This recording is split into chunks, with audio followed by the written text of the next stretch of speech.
Destiny is forged in fire. Cinematic motivational script. See Minh Quang. The opening stillness, saying fire does not ask permission to burn. It comes to purify, not to destroy.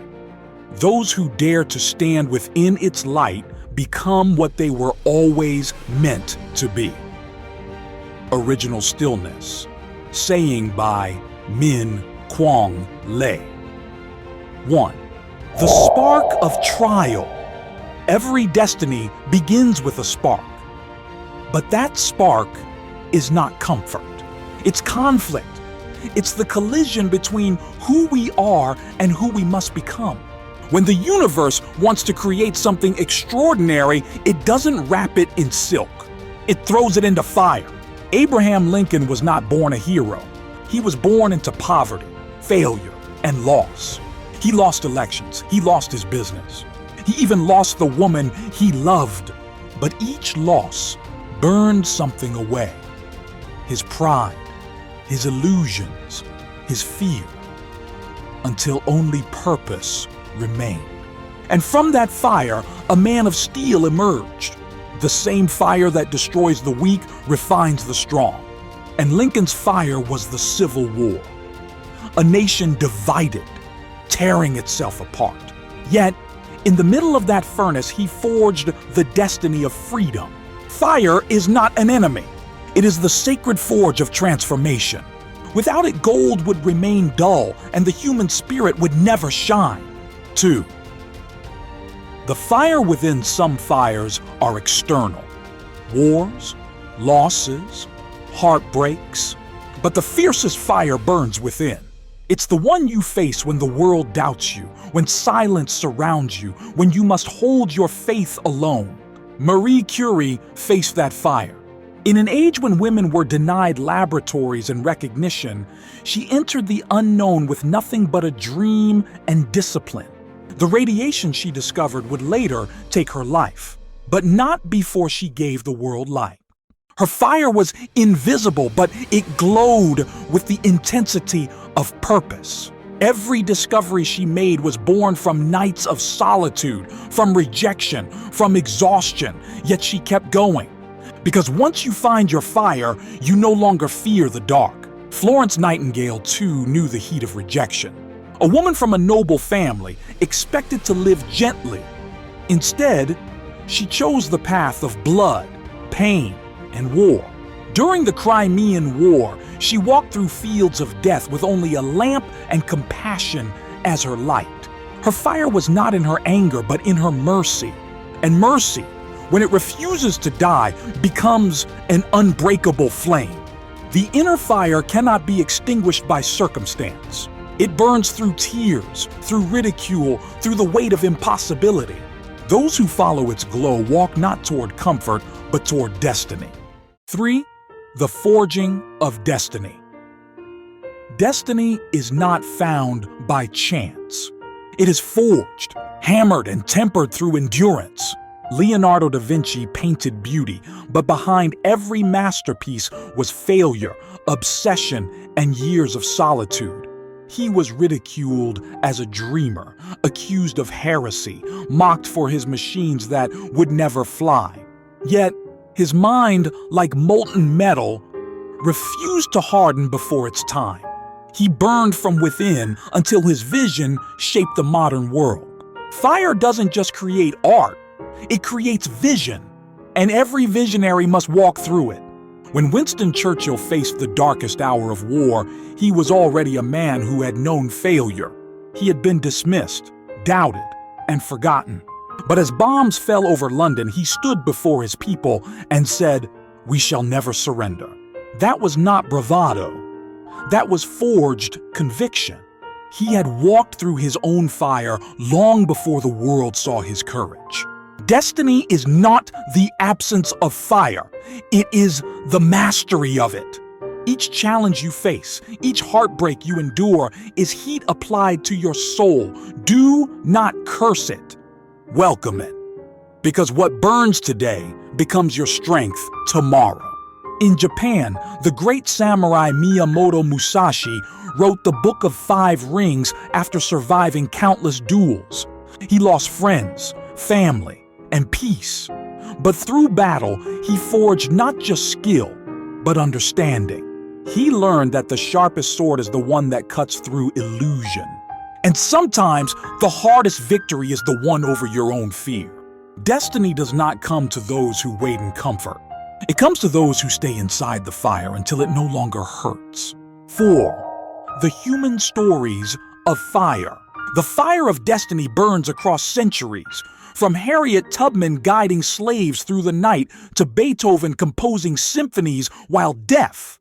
Different lives, same flame. Tubman's fire was courage, a woman who risked everything so others could be free.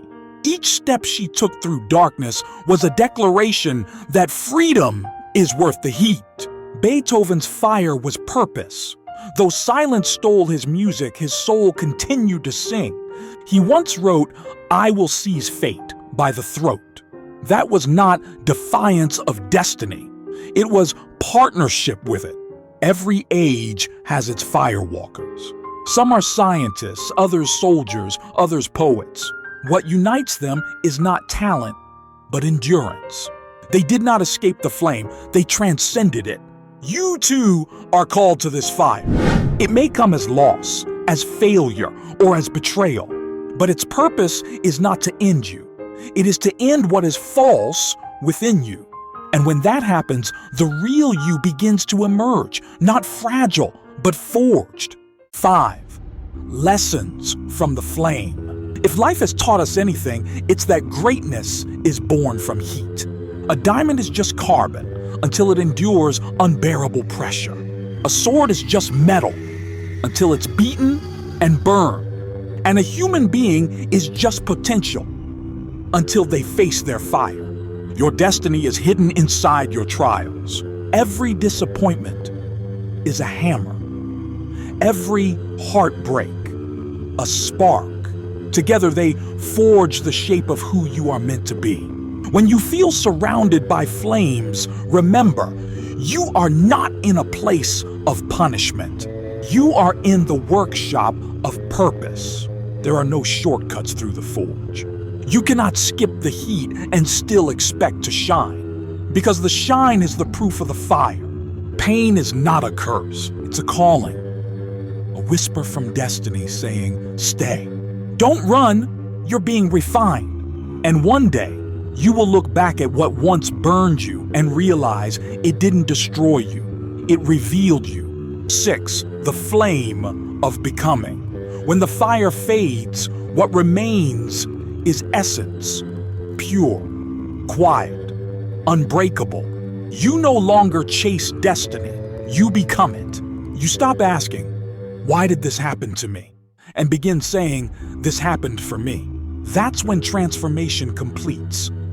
When the victim becomes the vessel, when the wound becomes wisdom. The fire has taught you what comfort never could, that power is born from surrender and light is born from pain. You now carry within you the glow of every trial you survive.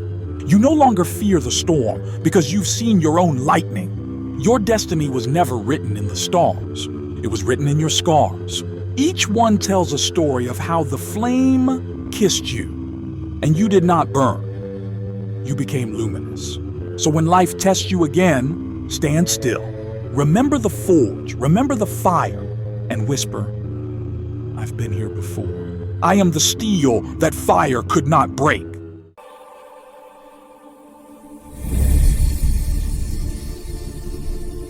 Seven, the silent resurrection. There is a moment after the flames when everything goes quiet. The smoke still lingers, the ashes are still warm, but the storm has passed.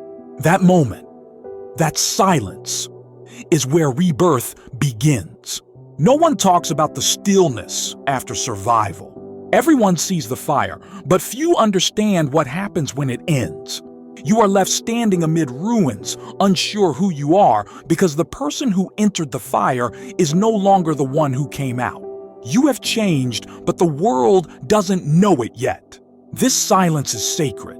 It's the moment your soul rearranges itself, like molten glass, cooling into a new shape.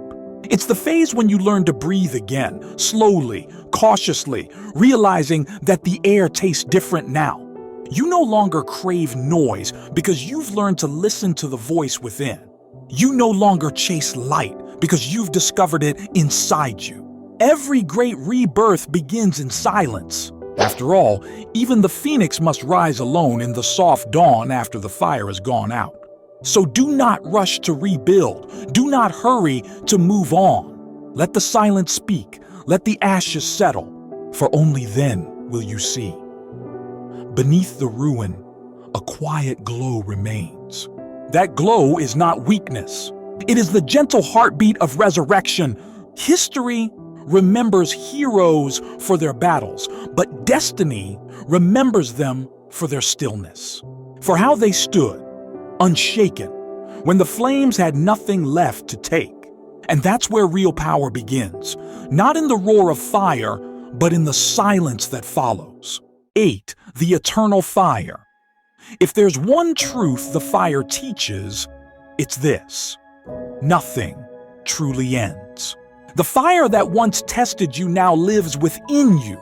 It becomes your intuition, your wisdom, your unshakable calm. You are not the same being that once feared the flame. You are the flame. And when you walk into life's storms again, you no longer tremble. You recognize them. You nod to them like an old friend. Because now you know fire is not destruction, it's continuity. It moves through generations, through hearts, through every soul brave enough to rise. When Nelson Mandela walked out of prison after 27 years, the fire did not leave him. It became him. His calm, his forgiveness, his resolve to rebuild rather than retaliate, all of it was born from the heat he endured. He didn't come out burning, he came out illuminated. That is the mark of eternal fire. It doesn't consume, it transforms. It passes from soul to soul like a torch that refuses to die. And now, that torch is in your hands. You carry the flame of everyone who has ever refused to be broken. Every tear you've shed is fuel for the light you'll offer to others.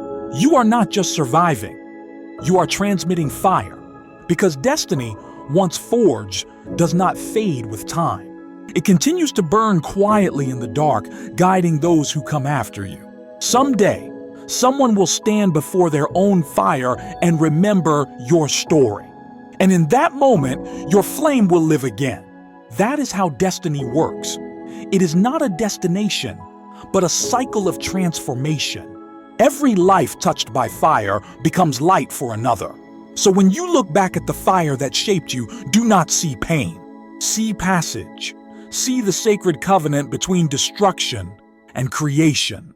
The fire will come again, but this time you will not fear it, because you will recognize yourself in it.